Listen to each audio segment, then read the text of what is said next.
একদা হযরত ইব্রাহিম আলাইহিস স্বপ্নে দেখলেন কে যেন তাকে বলছে, হে আল্লাহর দোস্ত, আপনি আল্লাহর রাস্তায় কুরবানি করুন। নবী প্রতি স্বপ্নদেশ ওহী সমতুল্য। তাই হযরত ইব্রাহিম আলাইহিস স্বপ্নে কুরবানির আদেশ পেয়ে অস্থির হয়ে উঠলেন। অনেক চিন্তা ভাবনা করে তিনি দুম্বা ও উট কুরবানি করে দিলেন। দ্বিতীয় রাতে তিনি আবার স্বপ্ন দেখলেন, একজন তাকে বলছেন, হে নবী, আল্লাহর রাস্তায় কুরবানি করুন। এবারেও নবী ইব্রাহিম আলাইহিস 100টি উট কুরবানি করলেন। অতঃপর তৃতীয় রাতে তিনি একই স্বপ্ন দেখলেন। অতঃপর তৃতীয়বারেও তিনি 200টি উট কুরবানি করলেন। চতুর্থ রাতে তিনি স্বপ্ন দেখলেন কে যেন তাকে বলছে, হে আল্লাহর দোস্ত, আপনি আপনার প্রিয় সন্তানকে কুরবানি করুন। এবার স্বপ্নে দেখে তিনি শতবুদ্ধি হয়ে গেলেন। তার সন্তান বলতে হযরত ইসমাইল আলাইহিস ব্যতীত আর কেউ নেই। সে সন্তান তার নির্বাসিত মাতার নিকট থাকে। নবী তাদের সাথে তেমন কোনো সম্পর্ক রাখেন না। এমন অবস্থায় এ যেন চরম প্রতাদেশ, কি করে তিনি কার্যকরী করবেন ভেবে অস্থির হলেন। ভোরবেলা নবী ইব্রাহিম আলাইহিস সারা বিবির কাছে তার স্বপ্নের কথা আলোচনা করলেন। সারা নবীকে অতি সরতরে এই প্রত্যাদেশ কার্যকরী করার জন্য বিশেষভাবে অনুরোধ করলেন। হযরত ইব্রাহিম আলাইহিস অত্যন্ত বার আক্রান্ত মন নিয়ে মক্কার পথে রওনা করলেন। সঙ্গে তিনি একখানা ছড়ি ও কয়খানা রশি নিয়ে এলেন। মক্কায় পৌঁছে তিনি হাজেরার আস্তানায় বসলেন। সেখানে অল্প সময় বিশ্রাম নিয়ে বিবি হাজারাকে বললেন, তুমি ইসমাইল আলাইহিসকে ভালো পোশাক পরিয়ে আতর গোলাপ লাগিয়ে উত্তম রূপে সাজিয়ে দাও। ইসমাইল আলাইহিসকে নিয়ে আমি কোথাও দাওয়াতে যাব। সম্পর্কবিহীন পিতা পুত্রর মাঝে নতুন সম্পর্ক গভীর হতে যাচ্ছে বলে বিবি হাজেরা খুব খুশি হলেন এবং পুত্র ইসমাইল আলাইহিসকে অতি আনন্দে উত্তম রূপে সাজিয়ে দিলেন। হযরত ইসমাইল আলাইহিসের বয়স তখন 9 বছর, দেখতে ফুটফুটে সুন্দর। হযরত ইব্রাহিম আলাইহিস পুত্রকে নিয়ে রওনা করলেন। ইতিমধ্যে শয়তান এসে বিবি হাজেরাকে বললেন, তোমার পুত্র ইসমাইল কোথায় গিয়েছে? হাজেরা বললেন, তার পিতার সঙ্গে দাওয়াতে গিয়েছে। শয়তান বলল, সমস্ত কথা মিথ্যা। তোমার স্বামী পুত্রকে কুরবানি করার জন্য আল্লাহ তাআলার আদেশ পেয়েছেন। সেই মর্মে ইসমাইল আলাইহিসকে কুরবানি করার জন্য এক নির্জন স্থানে নিয়ে যাচ্ছেন।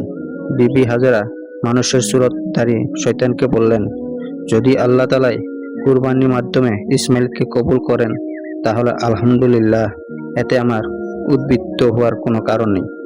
শয়তান তখন এখানেও কোনো সুবিধা না পেয়ে তখন হযরত ইব্রাহিম আলাইহিসের কাছে পৌঁছে গেলেন এবং পিছন দিক থেকে ইসমাইল আলাইহিসকে বললেন, হে ইসমাইল, তুমি কোথায় যাচ্ছ? ইসমাইল আলাইহিস বললেন, আমি পিতার সঙ্গে দাওয়াত খেতে যাচ্ছি। শয়তান বলল, দাওয়াত তো ঠিক আছে, কিন্তু কোনো খাওয়ার দাওয়াত নয়। আল্লাহ তাআলার নির্দেশে তোমার কুরবানির দাওয়াত।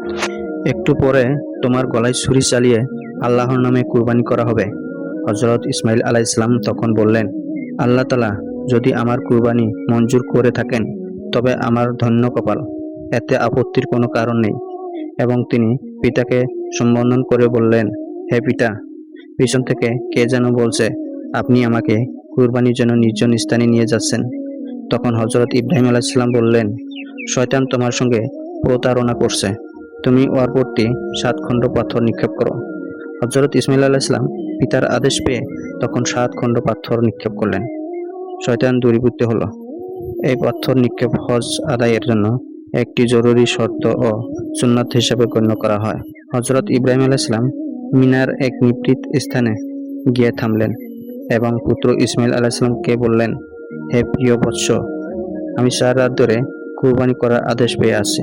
আমি সেই প্রকৃতার্থে অনেক উট কুরবানি করেছি। শেষবারে আমার প্রিয় সন্তানকে কুরবানি করার আদেশ পেয়েছি। আমি তোমাকে আল্লাহ নামে কুরবানি করার জন্য এখানে নিয়ে এসেছি। পিতার মুখে এই কথা শুনে বললেন, আলহামদুলিল্লাহ, আল্লাহ তাআলা এই রূপ নির্দেশ আমার জন্য সৌভাগ্যর দ্বার খুলে দিয়েছেন। আমাকে আল্লাহ তাআলা কবুল করেছেন, সেই জন্য অতি আনন্দিত। আপনি এই কাজ সমাদর ক্ষেত্রে আমাকে ধৈর্যশীলদের মাধ্যমে দেখতে পাবেন। আপনি আর বিলম্ব না করে আল্লাহ তাআলার আদেশ মর্মে কাজ সমাধা করে ফেলুন। তখন হযরত ইব্রাহিম আলাইহিস বললেন, ইহা আমি কিভাবে সমাধা করব? ইসমাইল আলাইহিস তত উত্তরে বললেন, প্রথমে আমার হাত পা বেঁধে নিন, পরবর্তীতে আমাকে বিপরীত দিকে কাত করে শোয়াই নিন, যেন আপনি সরাসরি আমার মুখমণ্ডল না দেখতে পান। তারপরে আমার গলায় ছুরি চালান করুন, এতে আপনি অবশ্যই কৃতকার্য হবেন। তারপর আমার রক্ত ভেজা কাপড়গুলো আমার আম্মার কাছে পৌঁছে দিবেন। তিনি এইগুলো দেখে আল্লাহ রেজাবন্দির ওপর খুশি থাকবেন এবং আমার কথা স্মরণ করে কিছুটা স্বস্তি লাভ করবেন, কারণ তার আর কোনো সন্তান নেই যার দিকে তাকিয়ে তিনি স্বস্তি লাভ করতে পারেন। হযরত ইব্রাহিম আলাইহিস সালাম পুত্র কথা মর্মে রশিগুলো বের করে তার দ্বারা হাত পা বেঁধে নিলেন। তারপর তাকে কাত করে শুইয়ে দিলেন। তারপর আস্তিন থেকে ধারালো ছুরি বের করে বিসমিল্লাহ আল্লাহু আকবার বলে ইসমাইল আলাইহিস সালামের গলায় ছুরি চালিয়ে দিলেন। কিন্তু তার ছুরি চালানোর কোনো কাজ হলো না। ছুরি ইসমাইল আলাইহিস সালামের চামড়া কোনো ক্ষত করতেই পারলেন না। ইসমাইল আলাইহিস সালাম তখন পিতাকে বললেন, হে প্রিয় পিতা, সন্তানের মুখের দিকে তাকিয়ে জবে করা অত্যন্ত কঠিন কাজ। এই কাজ হয়তো আল্লাহ তাআলা পছন্দ করেন না। অতএব আপনি কাপড় দিয়ে আপনার চোখ বেঁধে নিন, যাতে আমার চেহারা আপনি দেখতে না পারেন। তখন আপনার চেষ্টা অবশ্যই কাজে আসবে। হযরত ইব্রাহিম আলাইহিস সালাম ইসমাইল আলাইহিস সালাম পরামর্শ মর্মে নিজ চক্ষু দুটি বেঁধে নিলেন এবং পূর্বের মতো ইসমাইলকে কাত করে শুইয়ে দিয়ে অতঃপর বিসমিল্লাহ বলে ছুরি চালালেন। আল্লাহ তাআলা তার নবীর শেষ পরীক্ষার সফলতা দেখে সন্তুষ্ট হলেন, যার পরিণামে আল্লাহ তাআলা জিবরাইল আলাইহিস সালামের মাধ্যমে ব্যস্ত থেকে আনা দুম্বা ইসমাইল আলাইহিস সালামের স্থানে শুইয়ে দিলেন এবং ইসমাইলকে একটু দূরে দাঁড় করে রাখলেন, যার সামান্য বোঝা নবীর পক্ষে সম্ভব হয়নি। হযরত ইব্রাহিম আলাইহিস সালাম জবের কাজ সম্পূর্ণ হয়েছে বলে আলহামদুলিল্লাহ পাঠ করলেন এবং চোখের কাপড় খুলে ফেললেন। তখন তিনি যা চোখে দেখলেন তা তার বিশ্বাস হলো না। তাই তিনি একবার হাত দিয়ে চোখ দুটো মুছে চতুর্দিকে তাকালেন। বাস্তব দৃশ্য ভালো করে দেখে তিনি অল্প সময় নিঃশব্দ হয়ে রইলেন। হযরত ইসমাইল আলাইহিস সালাম নির্বাক হয়ে পিতার দিকে তাকিয়ে রইলেন। অনেক পরে পিতা পুত্র কাছে গিয়ে জড়িয়ে ধরলেন এবং দু চোখের পানি ছেড়ে দিয়ে পাঠ করলেন সুবহানাকা আল্লাহুম্মা। অতঃপর পিতা পুত্র একত্রিত হয়ে শুকরানা নামাজের জন্য দাঁড়িয়ে গেলেন। এই মুহূর্তে হযরত জিবরাইল আলাইহিস সালাম সেখানে অবতীর্ণ হলেন। তিনি সজোরে উচ্চারণ করেছিলেন, আল্লাহু আকবার, আল্লাহু আকবার, লা ইলাহা ইল্লাল্লাহ। অতঃপর তিনি হযরত ইব্রাহিম আলাইহিস সালামের কাছে এসে বললেন, হে আল্লাহর দোস্ত, আল্লাহ আপনাকে সালাম প্রেরণ করেছেন।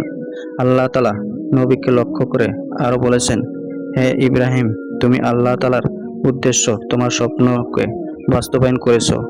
নিঃসন্দেহে এটা ছিল মহাপরীক্ষা। আমি এভাবে আমার সৎ ও উদার বান্দাদেরকে পরীক্ষা করে থাকি। সন্তান কুরবানির পরিবর্তে পশু কুরবানির দ্বারা পুরস্কৃত করেছি। এক্ষেত্রে আরও যে দেবার তা পরকালের জন্য রইল। আমি আমার সৎ নিষ্ঠা বান্দাদের পুরস্কার দিয়েই থাকি। হযরত ইব্রাহিম আলাইহিস সালামকে ইসহাক নামক আর এক সন্তান সুসংবাদ দিচ্ছি, যিনি নবী হিসাবে আমার বান্দাদের হিসাবে অন্তর্ভুক্ত থাকবেন। হযরত ইব্রাহিম আলাইহিস সালাম আল্লাহর সুসংবাদ শুনে অত্যন্ত খুশি হলেন এবং তার দরবারে শুকরিয়া আদায় করলেন। অতঃপর তিনি ইসমাইল আলাইহিস সালামকে নিয়ে বিবি হাজেরার নিকট চলে গেলেন। সেখানে গিয়ে হাজেরাকে সমস্ত ঘটনা খুলে বললেন। তখন বিবি হাজেরা আল্লাহ তাআলার শুকরিয়া আদায় করলেন।